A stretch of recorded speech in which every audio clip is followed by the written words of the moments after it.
नमस्कार दोस्तों, मैं हेमंत। मेरे चैनल हेमंत एलएलबी लॉ में आपका स्वागत है। दोस्तों, आज की वीडियो में हम बात करेंगे कि अगर कोई व्यक्ति आपकी मानहानि करता है या आपका अपमान करता है तो इस सिचुएशन में आप कब उस पर मुकदमा कर सकते हैं मानहानि का, और कौन सी धाराओं में आप उस पर कोर्ट में जाकर मुकदमा कर सकते हैं। तो आज की वीडियो में हम यही चर्चा करेंगे। तो चलिए शुरू करते हैं।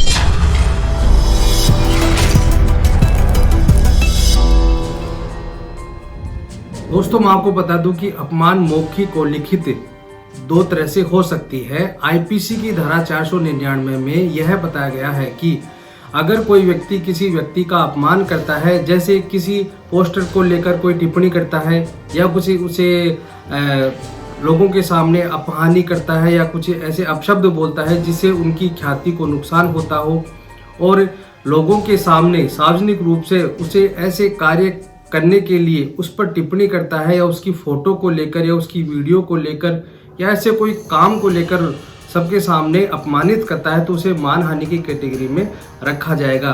दोस्तों, मैं आपको बता दूं कि आईपीसी की धारा जो 500 है उसमें आप कोर्ट में जाकर यह इस्तगासा कर सकते हैं। दोस्तों, जब आप इस बात को लेकर मुकदमा करते हैं कि मेरे फोटो को लेकर या फिर मेरे कोई पोस्टर को लेकर उसने टिप्पणी की है, तो दोस्तों कोर्ट में ऐसा होता है कि बहस चलती रहती है और जो मुकदमा करने वाला इस बात को साबित नहीं कर पाता है, क्योंकि इस सिचुएशन में हमें वो फोटो पोस्टर कोर्ट में लाकर हाजिर करना पड़ता है एविडेंस के तौर पर। तो क्या पता वो मिले या नहीं मिले। तो दोस्तों, अपने पास से एक ठोस एविडेंस होना बहुत ही जरूरी है, तभी हम मानहानि उसमें साबित कर पाएंगे। दोस्तों, मैं आपको बताने जा रहा हूं, उस पर आप गौर कीजिएगा, ध्यान दीजिएगा कि अगर कोई व्यक्ति आपके खिलाफ थाने में झूठी एफआईआर लिखवाने चला जाता है और झूठी एफआईआर आपके खिलाफ दर्ज हो जाती है, तो दोस्तों मैं आपको बता दूं कि आप थाने में जाकर वहां पर थाने अधिकारी है या फिर थाने में जाकर यह बता सकते हैं कि मेरे खिलाफ जो एफआईआर दर्ज हुई है वह गलत है, और आप अपने को सच साबित कर सकते हैं। दोस्तों, मैं आपको बता दूं कि जब आप थाने में जाते हैं और अपने आप को सच साबित कर देते हैं, तो उसके बाद पुलिस थाना या फिर जो पुलिस अधिकारी है उसके खिलाफ आईपीसी की धारा 182 में कार्रवाई की जाएगी। कहने का मतलब ये है कि जिस व्यक्ति ने आपके खिलाफ झूठी रिपोर्ट दर्ज कराई है, अगर वह झूठा साबित हो जाता है तो पुलिस उसके ही ऊपर आईपीसी 182 में कार्रवाई कर सकती है। दोस्तों, मैं आपको बता दूं कि जब शिकायतकर्ता होता है जिसने आपके खिलाफ एफआईआर दर्ज करवाई है, अगर वह झूठा साबित हो जाता है तो पुलिस आईपीसी की धारा जो 182 है उसमें उसके खिलाफ एफआईआर दर्ज कर ली जाती है, और आईपीसी की धारा जो 211 है उसमें पुलिस के द्वारा ही, केवल पुलिस के द्वारा ही कोर्ट में इस्तगासा पेश किया जाता है। दोस्तों, आगे और भी इंटरेस्टिंग बातें जानने के लिए अगर आप मुझे फेसबुक पर देख रहे हैं तो प्लीज इसे लाइक और अपने दोस्तों को शेयर करें।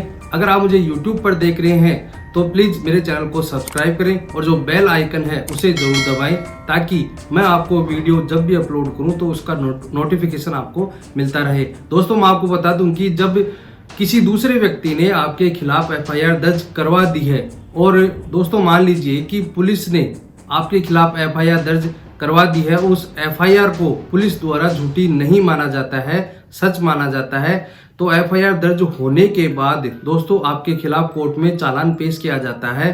तो मैं ये कहूँगा कि दोस्तों आप उस लड़ाई को, जो आपके खिलाफ झूठी एफआईआर दर्ज हुई है, उस लड़ाई को आप अंत तक लड़ें, और जब आप कोर्ट से बरी हो जाते हैं तो उसके बाद आप आईपीसी की धारा 500 में जिस व्यक्ति ने आपके खिलाफ रिपोर्ट दर्ज कराई है, आप मानहानि का केस कर सकते हैं। दोस्तों, मानहानि का केस करने के लिए आपके हाथ में ठोस एविडेंस आ जाता है। इसके लिए दोस्तों आपके पास एफआईआर की कॉपी होती है, और जो कोर्ट में जो गवाह होते हैं उनकी सत्य प्रतिलिपि, उनकी कॉपी होती है, और जो बरी है उसका प्रमाण भी आपके पास होता है। तो दोस्तों, मैं आपको बता दूं कि आईपीसी की धारा 500 में आप उसके खिलाफ मानहानि का मुकदमा कर सकते हैं। इसमें 2 साल की सजा और जुर्माना दोनों दिए गए हैं। दोस्तों, मैं आगे जो आपको बात बताऊंगा इसमें यह है कि यह जो बात है वह सभी पत्नियों के लिए नहीं है। इसमें वे ही पत्नियां हैं जो अपने पति को परेशान करती हैं किसी भी तरह से। मान लीजिए दोस्तों,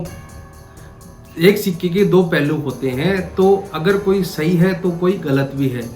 तो मेरा कहने का मतलब ये है कि अगर कोई पत्नी अपने पति के खिलाफ 498 दहेज का मुकदमा दर्ज करवा देती है, तो उसके बाद जब पत्नी अपने ससुर सास मतलब कि पति के घर वालों को भी उसमें इंक्लूड कर लेती है, उन्हें मुलजिम बना देती है, तो दोस्तों आप जब 498 के मुकदमे से बरी होते हैं तो जो उसमें मुलजिम था, जो सास है, जो ससुर है, जो पति है, अगर यह साबित हो जाता है कि उसने यह गलत मुकदमा दर्ज करवाया है, तो आप अपनी पत्नी के खिलाफ भी मानहानि का मुकदमा दर्ज करवा सकते हैं।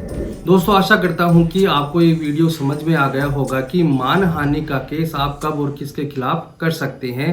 तो दोस्तों आज के लिए इतना ही। अगर आपको ये वीडियो अच्छा लगा हो तो प्लीज़ इसे लाइक करें, अपने दोस्तों को शेयर करें और सब्सक्राइब करना न भूलें, ताकि दोस्तों मेरे को ये हौसला बंधा रहे। दोस्तों अगर आप मुझे फेसबुक पर देख रहे हैं और जो मेरे फेसबुक के व्यूवर्स हैं, वह प्लीज़ यूट्यूब पर जाकर मेरे चैनल को सब्सक्राइब कर दें, मेरे को बहुत ही अच्छा लगेगा। और आप जो भी आप मुझसे पूछना चाहते हैं तो आप मुझसे पूछ सकते हैं। मेरा काम है दोस्तों आपको कानून का और अपने अधिकारों का आपके पास पहुंचाना, जिससे आपको कोई भी व्यक्ति परेशान नहीं कर सके। धन्यवाद।